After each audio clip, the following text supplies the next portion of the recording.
Good evening to all. बऱ्याच वेळा आपण ऐकतो, मी येणार आहे, मी जाणार आहे, ती बसणार आहे, ती मदत करणार आहे, माझे वडील गावाला जाणार आहेत, माझी आई स्वयंपाक करणार आहे, माझी बहीण शाळेत जाणार आहे, माझा भाऊ शाळेतून येणार आहे. अशा प्रकारची वाक्य आपण दररोज मराठीमध्ये सर्रास बोलत असतो. आणि अशा प्रकारची वाक्य बोलत असताना आपल्याला कोणत्याही प्रकारची अडचण येत नाही. कारण आपण बिनधास्तपणे अशी वाक्य बोलत असतो. पण हीच वाक्य जर आपल्याला इंग्रजीमध्ये बोलायची असतील, हीच वाक्य आपल्याला इंग्रजीमध्ये तयार करायची असतील, तर कशी तयार करावी? तर सुरुवातीला आपल्याला सब्जेक्ट घ्यायचा आहे. त्याच्यानंतर एच-व्ही म्हणजे हेल्पिंग व्हर्ब घ्यायचा आहे. त्याच्यानंतर अबाउट टू हा शब्द घ्यायचा आहे आणि त्याच्यानंतर व्ही-वन घ्यायचं आहे. आता सब्जेक्ट म्हणजे कर्ता, एच-व्ही म्हणजे हेल्पिंग वर्ब म्हणजे सहाय्यकारी क्रियापद आणि अबाउट टू म्हणजे एखादी गोष्ट होणार आहे, एखादी गोष्ट घडणार आहे, एखादी गोष्ट सुरू होणार आहे, एखादी गोष्ट बंद होणार आहे, या अर्थाने अबाउट टूचा उपयोग केला जातो. त्याच्यानंतर अबाउट टू नंतर व्ही-वन म्हणजे क्रियापदाचं पहिलं रूप तयार केलं जातं. तर या सूत्रानुसार आपण हजारो वाक्य तयार करू शकतो आणि हजारो वाक्य इंग्रजीमध्ये बोलू शकतो. लक्षात घ्या, पहिलं वाक्य आहे, I am about to call. मी फोन करणार आहे. आता या ठिकाणी मी या शब्दासाठी आय आलेला आहे, हाय या शब्दासाठी एम आलेला आहे आणि करणार, करणार म्हणजे एखादी गोष्ट करणार, होणार, त्याच्यासाठी अबाउट टू आहे आणि फोनसाठी कॉल आहे. म्हणून I am about to call, मी फोन करणार आहे. फोन केलेला नाही. इकडून फोन केलेला नाही आणि तिकडे पण फोनवर बोलण्यासाठी कुणीही फोन उचललेला नाही. म्हणजेच मी फोन करणार आहे, अजून केलेला नाही. मग जेव्हा एखादी गोष्ट करायची असेल, ती केलेली नाही, एखादी गोष्ट बोलायची असेल, ती बोललेली नाही, यासाठी अबाउट टूचा उपयोग करतात. ही कॉन्सेप्ट क्लिअर करा विद्यार्थी मित्रो. दुसरं वाक्य आहे, he is about to sleep.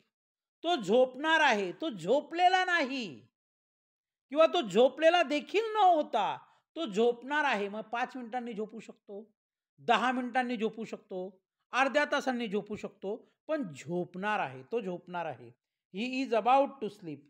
तिसरं वाक्य आहे, she is about to enter. ती आत येणार आहे, अजून आत आलेली नाही, ती बाहेर आहे. The bell is about to ring. घंटा वाजणार आहे, घंटा वाजलेली नाही, ती वाजणार आहे, म्हणून त्यासाठी अबाउट टूचा उपयोग करतात. We are about to finish. आम्ही पूर्ण करणार आहोत. एखादं काम आम्ही पूर्ण करणार आहोत. ते काम अजून पूर्ण केलेलं नाही, पण पूर्ण करणार आहोत. They are about to meet. ते भेटणार आहेत. The match is about to begin. सामना सुरू होणार आहे, म्हणजे क्रिकेट सुरू होणार आहे, अजून सुरू झालेली नाही. It is about to stop. ते थांबणार आहे.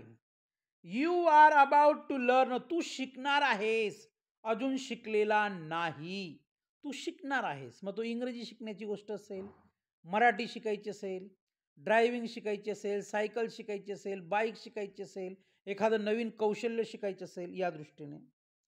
The door is about to close. दार बंद होणार आहे, अजून बंद झालेलं नाही, कोणीतरी त्याला बंद करणार आहे.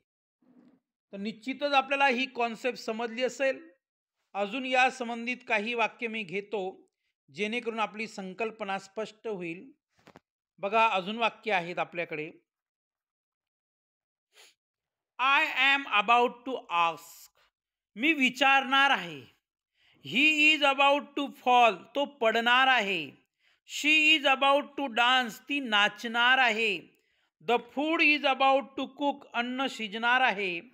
We are about to help. आम्ही मदत करणार आहोत. They are about to pay. ते पैसे देणार आहेत. The plane is about to land. विमान उतरणार आहे. It is about to melt, ते वितळणार आहे. I am about to drink, मी पिणार आहे. He is about to switch on, तो चालू करणार आहे. आणि she is about to write, ती लिहिणार आहे. अजून तिने लिहिलेलं नाही. मग ती पुस्तक लिहू शकते, ती पत्र लिहू शकते, एखादी कविता लिहू शकते, एखादा लेख लिहू शकते, काही लिहू शकते. विद्यार्थी मित्रो, अशा प्रकारच्या वाक्यरचना सब्जेक्ट प्लस एच व्ही म्हणजे हेल्पिंग वर्ब म्हणजे सहाय्यकारी क्रियापद, त्याच्यानंतर अबाउट टू हा शब्द घ्यायचा आहे आणि त्याच्यानंतर V1. येते लक्षात? पुन्हा काही वाक्य बघूया. The song is about to play. The song is about to play, गाणे सुरू होणार आहे, सुरू झालेलं नाही. We are about to celebrate, आम्ही उत्सव साजरा करणार आहोत, अजून केलेला नाही. They are about to climb, ते चढणार आहेत. The train is about to depart, train निघणार आहे. मग ही सर्व प्रकारची वाक्य पाहिल्यानंतर आपल्याला काय लक्षात येतं विद्यार्थी मित्रो? ही सर्व वाक्य साध्या भविष्य काळाची आहेत. ही सर्व वाक्य सिंपल फ्युचर टेन्सची आहेत. मग तुम्ही म्हणणार की या वाक्यांमध्ये विल आणि शाल कुठं दिसत नाही. मग या वाक्यांमध्ये आपल्याला विल आणि शाल जरी दिसत नसला तर विल आणि शाल या दोन सहाय्यकारी क्रियापदांची जागा अबाउट टू हा शब्द भरून काढत आहे. अबाउट टू म्हणजेच करणार, विल म्हणजेच करणार, शाल म्हणजेच करणार. बघा, आय शाल गो, मी जाणार. ही विल गो, तो जाणार. शी विल कम, ती येणार. दे विल डान्स, ते नाचणार. मग आता जर आपल्याला विल वापरायचं नसेल तर they are about to dance असं म्हणू शकतो आपण. She is about to come, she is about to go, she is about to sit, my friends are about to arrive. अशा वेगवेगळ्या प्रकारची वाक्य बोलू शकतो आपण. आता यापुढे अशाच प्रकारची वाक्य आहेत, पण ती निगेटिव्ह आहेत. मग या निगेटिव्ह सेंटेन्समध्ये फक्त आपल्याला एकच शब्द ॲड करायचा आहे आणि तो शब्द म्हणजे नॉट. आता आपलं सूत्र काय होतं? Subject plus H V, subject plus H V. मग आता या एच व्ही नंतर सहाय्यकारी क्रियापदानंतर आपल्याला नॉट घ्यायचं आहे, त्याच्यानंतर अबाउट टू घ्यायचे आणि त्याच्यानंतर V1 घ्यायचे. सूत्रामध्ये बदल नाही, फक्त एकच शब्द ॲड झाला, तो म्हणजे नॉट, कारण आपल्याला निगेटिव्ह वाक्य बघायची त्या प्रकारची. आता बघा वाक्य काय आहे. I am not about to leave, मी सोडणार नाही, मी निघणार नाही. He is not about to speak, तो बोलणार नाही, तो बोलणार नाही. आणि नॉट शब्द जर काढला तो बोलणार आहे असं त्याचा अर्थ होतो. तिसरं वाक्य आहे. She is not about to apologise, ती माफी मागणार नाही. The meeting is not about to start, सभा सुरू होणार नाही. We are not about to surrender, आम्ही शरणागती पत्करणार नाहीत. They are not about to agree, ते सहमत होणार नाहीत. The movie is not about to end, चित्रपट संपणार नाही. It is not about to get cold, थंडी पडणार नाही. The store is not about to close, दुकान बंद होणार नाही. राईट. पुन्हा अजून काही वाक्य आहेत, शेवटची वाक्य बघूया. बघा वाक्य काय आहेत. They are not about to agree, right, ते सहमत होणार नाहीत. The movie is not about to end, चित्रपट संपणार नाही. It is not about to get cold, थंडी पडणार नाही. The store is not about to close, दुकान बंद होणार नाही. आणि you are not about to fail, तू अपयशी होणार नाही. तर अशा वेगवेगळ्या प्रकारची वाक्ये बोलून आपण हजारो लोकांना प्रभावित करू शकतो आणि इंग्रजीमधील एक उत्तम वक्ता होऊ शकतो. आपल्याला कुठंही इंग्रजी स्पोकन क्लास लावण्याची गरज नाही. आपल्याला हजारो रुपये वाये घालण्याची गरज नाही.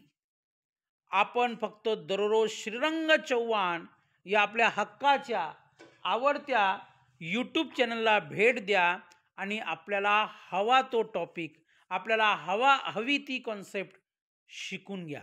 विद्यार्थी मित्र, मी गर्व करत नाही आणि गर्व करू पण नाही, कारण की गर्वाचे घर खाली असते.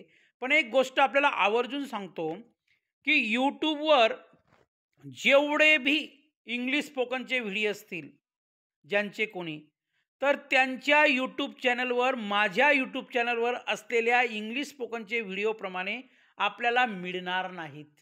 त्यासाठी जास्तीत जास्त आपलं यूट्यूब चॅनल बघा, जास्तीत जास्त सपोर्ट करा, जास्तीत जास्त शेअर करा, आपली स्वतःची एक हक्काची नोट्स तयार करा आणि लोकांसमोर अशी इंग्लिश बोला. जर तुम्हाला कुणाला बोलायचं असेल इंग्लिशमध्ये, मी येणार आहे, I am about to come म्हणा.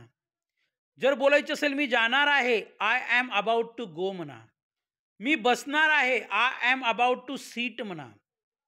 मी शिकवणार आहे, I am about to teach म्हणा.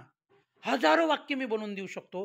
ह्याच पॅटर्ननुसार आपण इंग्रजी बोला आणि वाक्य आपल्या लक्षात राहत नाही. त्यामुळे प्रत्येक कॉन्सेप्टसाठी विद्यार्थी मित्र हो, मी माझ्या बुद्धीनुसार, मी माझ्या नॉलेजनुसार, मी माझ्या स्किलनुसार प्रत्येक वाक्यरचनेसाठी मी एक पॅटर्न बनवून दिलेला आहे.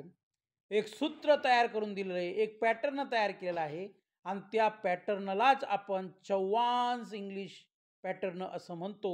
तर निश्चितच हा व्हिडिओ आपल्याला आवडला असेल. या व्हिडिओला लाईक करा, आवडला असेल तरच लाईक करा, अन्यथा काही प्रॉब्लेम नाही. Thank you very much. धन्यवाद.